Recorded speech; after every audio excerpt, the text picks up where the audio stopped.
ಯೋಶುವನು ಇನ್ನೇ ಮಗನಾದ ಕಾಲೇಬನು ಉಳಿದ್ರು. ಕಾಲೇಬು ಯೋಶುವ ಇಬ್ಬರೇ ಉಳಿದ್ರು. ಅವರ ಸಂತತಿಯವರು ಅದನ್ನು ಸ್ವಾಧೀನ ಮಾಡ್ಕೊಳ್ಬೇಕಾಗಿತ್ತು. ಯಾಕಂದ್ರೆ ಈ 10 ಜನ ಸತ್ತು ಹೋಗ್ಬಿಟ್ಟಿದ್ದಾರೆ, ಅರಣ್ಯದಲ್ಲಿ ತಿರುಗಾಡ್ತಾ ಇದ್ದಾರೆ. ಅವ್ರ ಮಕ್ಕಳು ಅಭಿವೃದ್ಧಿ ಕೊಡ್ಬೇಕಂತ ದೇವರು ಆಲೋಚನೆ ಅಂತ ನೋಡ್ರಿ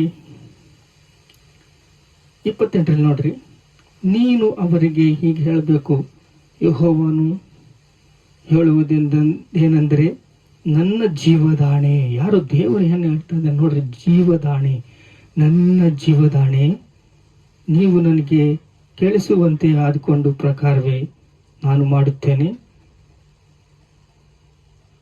ನಿಮ್ಮ ಶವಗಳು ಈ ಅರಣ್ಯದಲ್ಲಿ ಬೀಳುವವು.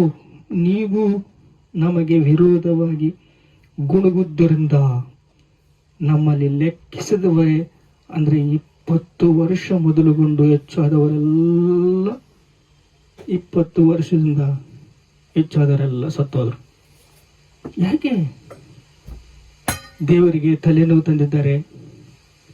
ದೇವರಿಗೆ ತಲೆನೋವು ತಂದು ಅವರು ಅದ್ಭುತವಾಗಿ ಇರಬೇಕು, ಆದರೆ ಶಾಪವಾಗಿದ್ದಾರೆ. ದೇವರಿಗೆ ತಲೆನೋವು ತರಬೇಕು ಅಂದರೆ ದಿನ ದಿನ ದಿನ ದಿನ ದಿನ ಸುಧಾರಿಸ್ತಾ ಇದ್ದಾನೆ ದೇವರು. ಮೋಶೆಯ ಮಾತು ಕೇಳ್ತಾ ಇಲ್ಲ.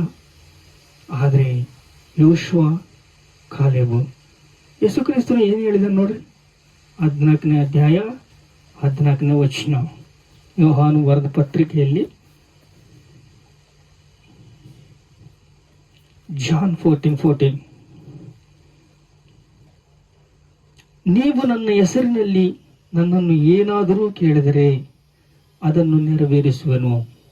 ನೀವೇನಾದರೂ ಕೇಳ್ರಿ ನನ್ನ ಹೆಸರಿನಲ್ಲಿ, ನನ್ನ ನಾಮದಲ್ಲಿ, ನಿಮಗೆ ಸಿಗುತ್ತೆ. ನೋಡ್ರಿ 16,